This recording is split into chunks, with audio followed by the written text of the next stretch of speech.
Hello and welcome to the latest episode of Swan TV. I'm Amy Konieczny, Head of Client Relationships at Indigo Swan, and I am thrilled to be joined today by Jon Perks from EDF. Hello, Jon. Hi, Amy. Great to be with you today. Thanks. How are you doing? You comfortable in lockdown number 3? Yeah. It's a bit like Groundhog Day, but yeah, we're safe and well, which is the most important thing. Good. Well, thanks for taking your time out to join us. Would you like to just tell us a little bit about what you do at EDF and crack straight on with the first question, which is about COVID and how energy markets have been impacted by the pandemic? Yeah, sure. So yeah, great to be with you today. I've been with EDF in the UK now for 17 years. And prior to that, I did 4 years working for a meter operator business. So I got quite a lot of industry experience and had a variety of roles during my time with EDF across energy supply and energy trading. My current role with the company is I head up our I&C medium business sales team. We've got about 40 people in my team, and they work with around 8,000 customers, UK businesses, providing them with electricity supply contracts.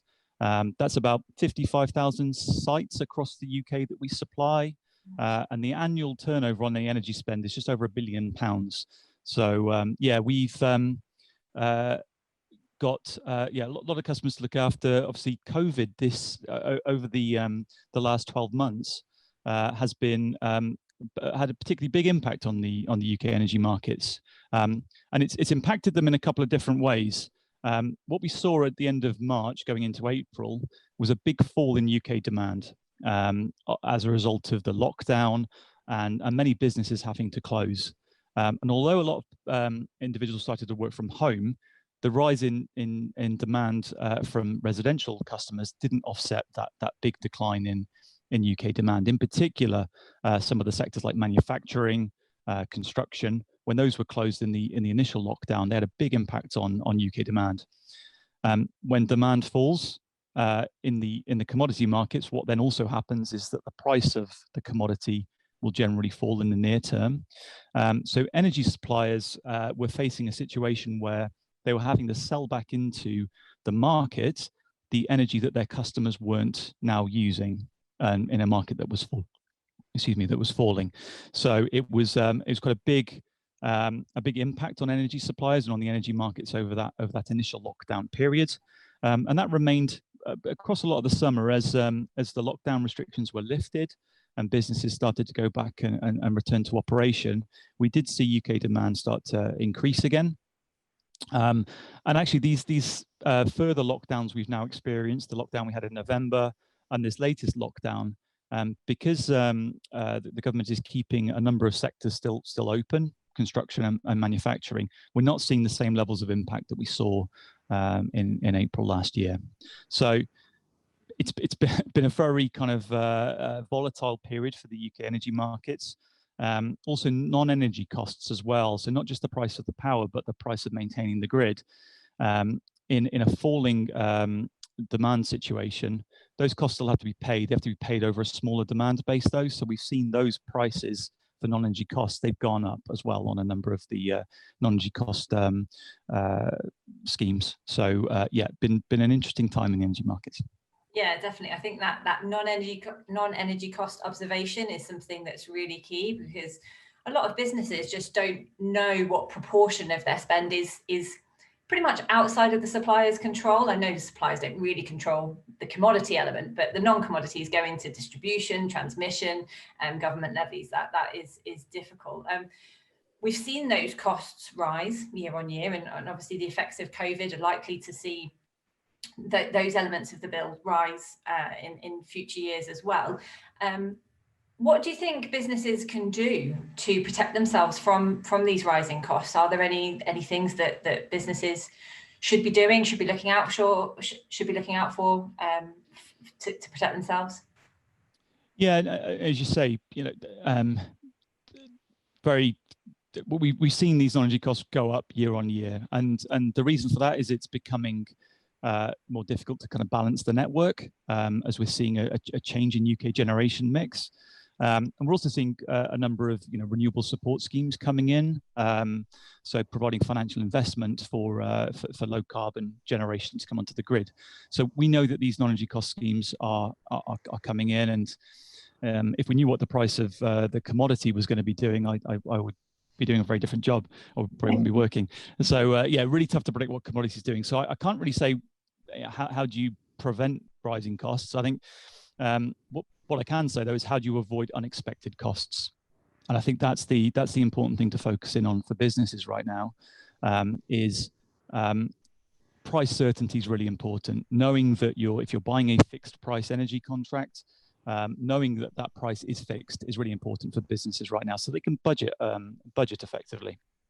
And at EDF, we operate a number of different sort of fixed price contract options available depending on how fixed the contract needs to be.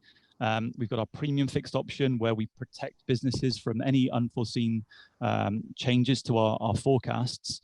But that comes at a premium, and this year, with COVID, those rises, we've absorbed them, and we're proud that we've sort of taken on the responsibility to absorb those costs, but they have been significant. So it's always very important when you're buying what you believe to be a fixed price contract is refer to the terms and conditions, understand suppliers' options to recover unforeseen costs. And in particular, we've got a really uncertain landscape in terms of the regulation that governs the industry, in particular some of those non-energy costs we talked about earlier. So there's going to be a lot of changes coming up in the near future. So staying informed on how those changes could impact your business is going to be really important. And at EDF, we do provide a quarterly monitor report for non-energy costs that you can subscribe to stay up to speed. And obviously, colleagues at Indigo Swan well up to speed with all those changes as well to help businesses out.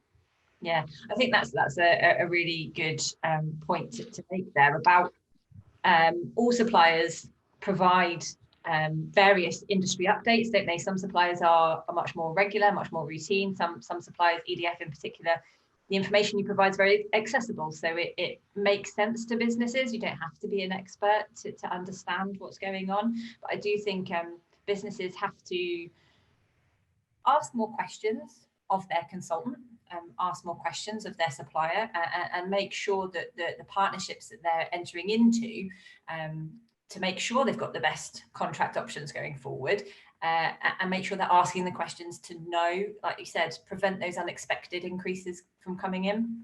Unfortunately, none of us have got a crystal ball though, have we? So can't always avoid everything, but yeah, making sure that understanding the terms that a fixed contract is definitely fixed is huge, and yeah, I think that's a great piece of advice for businesses there, so thank you for that.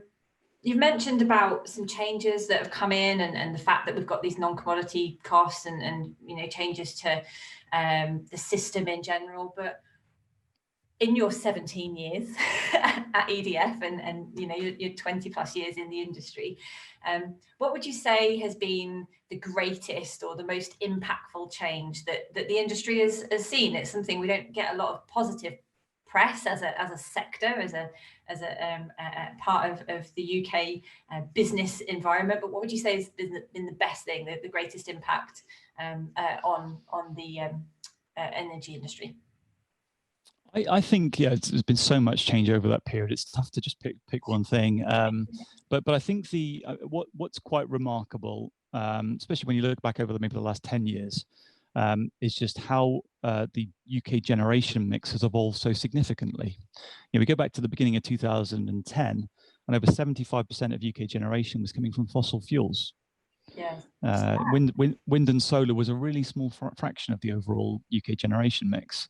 You roll that forwards 10 years, look at it today, coal and gas, now it's less than 40%. And we've had some periods where we've gone coal-free for extended periods of time. And we've really seen that rise in renewable technology, wind, solar, biomass, hydro, have all increased over that 10-year time frame. So the UK has done a great job of decarbonising its electricity network, obviously alongside stable baseload nuclear power as well. EDF's very proud to be providing that into the network as well over that 10-year time frame.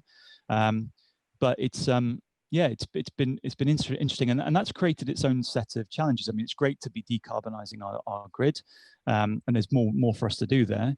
But it has created challenges. It's a challenge for National Grid to keep the network in balance, and that's why a lot of those non-energy cost schemes have seen increases. In particular, balancing costs have gone up quite a lot recently. When we see high wind, it's great. We've got lots of wind generation coming onto the network, but at times that creates real challenges for National Grid to keep the network balanced. So I think that's probably been the most interesting for me, interesting change in the last 10 years. Initially, a lot of those new renewable technologies were subsidized by the government and by consumers to get kind of consent to construct them. But we're now starting to see unsubsidized renewable generation coming onto the grid, which again is great to see now and bodes well for the future as we progress towards net zero. Yeah, I think it's been a real significant step change, hasn't it? That move away that move towards subsidy-free renewables. I mean, I think there was always going to be a need for subsidies to really grow that part of the industry. But I mean, I saw some of the particular days just over the Christmas period just gone, where you see in action 34% of UK generation being provided by wind. Yeah, and 10 years ago, that probably wouldn't have even been 3%. It would have just been noise around the edge. But to have over a third of our generation at any particular time coming from renewable source, yeah, that absolutely sets us up perfectly for net zero, which conveniently brings me on to my final question, which is about net zero and the 2050 target that the UK has got to hit net zero. What do you believe is the one significant change that the country needs to make in order for us to hit that ambitious net zero target? Well, I feel like working for EDF, I feel quite well placed to help answer this question. Our purpose as a company is to help Britain achieve net zero. We're the UK's largest generator of low carbon electricity, and we're able to help every business on their journey towards net zero. And I think what's important here is to remember that each business is at a different stage in its journey towards net zero. There's some businesses, the likes of Brewdog, that are market leaders. They're now carbon negative. They're not carbon neutral; they're carbon negative. They've removed the carbon emissions from their activities, and they're offsetting beyond that. But there's many other businesses that are just starting out on that journey, and I think it's recognizing for every business that there is a next step you can take. If you're just starting out on that journey, that could be selecting a zero carbon energy tariff, sort of tackling the emissions linked to your electricity consumption. Picking from one of the range of zero carbon options that are available. We're now in a situation where we can look at electrification of fleets.